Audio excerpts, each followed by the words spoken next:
جی دوستو، آپ دیکھ رہے ہیں کلائڈوسکوپ۔ آئیے ایک اور ایپیسوڈ کر لیتے ہیں آٹو بایوگرافی کا، کیونکہ ابھی ہم 2010 اور 2011 کی باتیں کر رہے ہیں۔ اس وقت میں دفتر خارجہ میں ہی تھا، اور 2010 بڑا امپورٹنٹ تھا کیونکہ اس جو ہے سال پہلے تو سلمان فاروقی صاحب تھے جو پرنسپل سیکرٹری تھے پریزیڈنٹ آصف زرداری صاحب کے، تو انہوں نے مجھے ساتھ لنڈن کا دورہ ہم نے کیا ان کے ساتھ، سلمان فاروقی صاحب کے ساتھ تقریباً 1 ہفتے کا دورہ تھا۔ اس وقت میں وزارت خارجہ کا اسپوکس پرسن تھا، چونکہ میں لندن سے واپس آیا تھا تو سلمان فاروقی صاحب کا خیال تھا کہ مجھے ساتھ لے جائیں گے، تو کچھ وہاں پہ ہم جو 2 طرفہ تعلقات ہیں ان کو بڑھانے میں ایک لحاظ سے میری کنٹریبیوشن وہ سمجھتے تھے کہ شاید ضروری ہے۔ تو ہم نے وہاں بڑی زبردست میٹنگز کی، اور کافی کچھ ہم نے اس میں مختلف شعبہ ہے زندگی میں، سیکٹرز میں کوآپریشن کی باتیں ہوئیں، اور پھر بالآخر ان کا رزلٹ بھی نکلا۔ اسی سال اگست میں 2010 میں پھر صدر زرداری صاحب نے بھی دورہ کیا یو کے کا، اور وہ دورہ پاکستان میں بڑا اس پہ تنقید ہوئی، کیونکہ اس وقت سیلاب آئے ہوئے تھے اور لوگوں کے لیے ایک بہت بڑی مشکل تھی، اور اس وقت جب کہ لوگ تو یہ توقع رکھ رہے تھے کہ پریزیڈنٹ اور پرائم منسٹر سیلاب زدگان کے ساتھ کھڑے ہوں گے، تو یہ ایک دورہ یو کے کا لوگوں کو ڈائجسٹ نہیں ہو پا رہا تھا، لیکن پریزیڈنٹ زرداری نے فیصلہ کیا کہ انہوں نے جانا ہی ہے۔ میں بھی ساتھ تھا ان کے بحیثیت اسپوکس پرسن کے، اور پھر سلمان فاروقی صاحب نے بھی شاید پریزیڈنٹ سے کہا ہو کہ اس کو ساتھ ہی رکھنا ہے۔ تو یہ اگست 2010 میں یہ وزٹ ہوا، اور بہت کرٹیسزم بھی ہوا، بلکہ ہوا یوں کہ پریزیڈنٹ زرداری ملنا چاہتے تھے جو ہمارے پاکستان اوریجن کے جو برٹش ایم پیز وغیرہ تھے، اور یا پھر ہاؤس آف لارڈس کے ممبر تھے۔ کچھ ایم پیز تو انہوں نے مل لیا، لیکن مثال کے طور پر خالد محمود جو ہیں انہوں نے ملنے سے انکار کر دیا، اور وہ ایک انفارمل سا ڈنر تھا ہائی کمیشن میں، اس میں وہ نہیں آئے۔ اسی طرح انس جو محمد سرور صاحب تھے وہ بھی اس وقت تھے، انہوں نے ملاقات کی تھی پریزیڈنٹ زرداری سے، لیکن ان کے بیٹے نے جن کا تعلق لیبر پارٹی سے، انہوں نے انکار کر دیا تھا۔ تو یہ ایک لحاظ سے دورے میں بہت سی، پھر جو اس وقت پرائم منسٹر تھے کیمرون، ان کے ساتھ ہی ملاقات ہوئی، اور اچھی ملاقات تھی، اور دورہ اوور آل بڑا اچھا رہا، سبسٹینس بھی تھا۔ اور پھر اسی دورے کے نتیجے میں جو ہے پاکستان اور یو کے درمیان ایک اسٹریٹجک پارٹنرشپ کا بھی ایک فریم ورک ہم نے تیار کیا۔ اس میں ملٹری سائیڈ اور جو پولیٹیکل سائیڈ دونوں کے مابین ڈائلاگ کا ایک پروسیس، اور پھر ڈیوڈ کیمرون پاکستان بھی آئے اپریل اگلے سال 2011 میں، اور پھر ایک میٹنگ ہوئی، اور اس میٹنگ میں میں بھی موجود تھا، جہاں پہ یوسف گیلانی صاحب تھے، جنرل کیانی جو آرمی چیف تھے، جنرل پاشا وہ جو اپنے ISI کے چیف تھے، تو ہم سب نے، اور پھر یہ ملاقات ہوئی، اور بڑی انٹرسٹنگ ملاقات تھی وہ بھی۔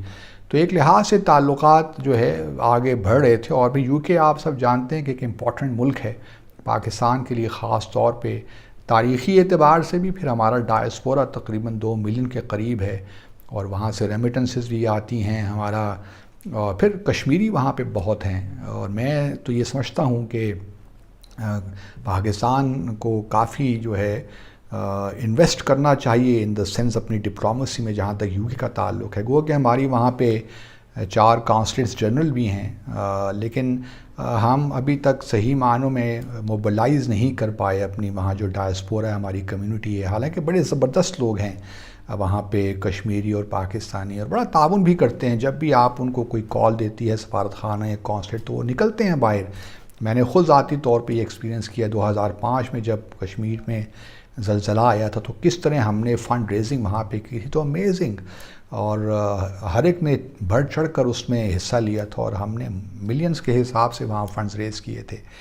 تو کشمیری لنڈن یو کے امپورٹنٹ ایک جگہ ملک ہے، اور ہمیں چاہیے کہ ہم ذرا اس پہ صحیح معنوں میں فوکس کریں۔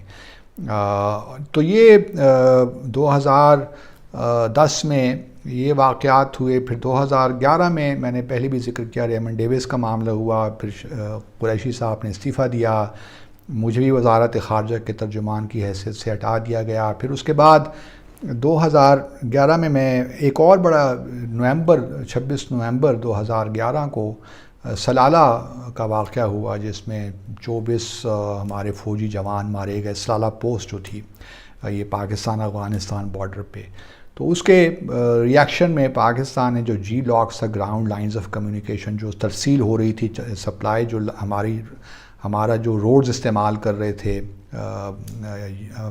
آئی ایس ایف یا امریکی نیٹو فورسز, اس پہ ہم نے پابندی لگا دی. پھر ایئر لاک سے ہی پابندی لگا دی.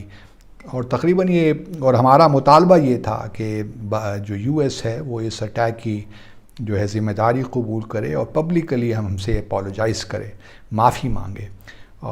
لیکن وہ ایک بڑا مسئلہ تھا کہ وہ یو ایس کس طرح معافی مانگ سکتا ہے پاکستان سے. لیکن وہ 3 ماہ یہ پابندی رہی اور اس کے نتیجے میں بہت مشکلات نیٹو نے فیس کی. اور پھر ایک وقت آیا کہ پھر ہم نے ایک لحاظ سے مذاکرات شروع ہوئے کہ کس طرح معافی, تو لفظ بڑا اسٹرانگ تھا یو ایس کے لیے, وہ اس پہ راضی نہیں تھے. پھر ہم نے سجیسٹ کیا, فارن آفس کی طرف سجیسشن آئی کہ جی ٹھیک ہے آپ پبلکلی سوری ہی کہہ دیں تو وہ بھی ہمارے لیے انف ہوگا, اور پھر ہم یہ جو ہے جی لاکس اور اے لاکس کھول دیں گے. پھر مسز جو کلنٹن اس وقت اسٹیٹ سیکرٹری تھیں, انہوں نے پھر پبلکلی سوری کہا کہ وی آر سوری کہ یہ ہوا سلالہ اٹیک اور اس میں پاکستانی شہید ہوئے. تو اس کے بعد پھر اور وہ کافی 3-4 ماہ کافی اس میں ٹینشن رہی پاکستان اور امریکہ کے تعلقات میں. تو 2011 کا جو سال تھا وہ گزر گیا. پھر ارلی ہم آ جاتے ہیں تو 2012 میں, تو یہ وہ وقت تھا جب کہ اب ٹرانسفرز ہونا شروع ہو گئی تھیں. میرا نام بھی تھا ٹرانسفر, کیونکہ میں 2008 میں پاکستان آیا تھا, تو اب مجھے تقریباً 4 سال ہونے کو آ گئے تھے, تو 4 ساڑھے 4, تو اب یہ وقت تھا کہ میری بھی کہیں باہر پوسٹنگ ہو جائے. تو اب کہاں پوسٹنگ ہوئی, کس طرح ہوئی, اس کا انشاءاللہ ذکر اگلی ایپیسوڈ میں کریں گے. اپنا خیال رکھیے. اللہ حافظ.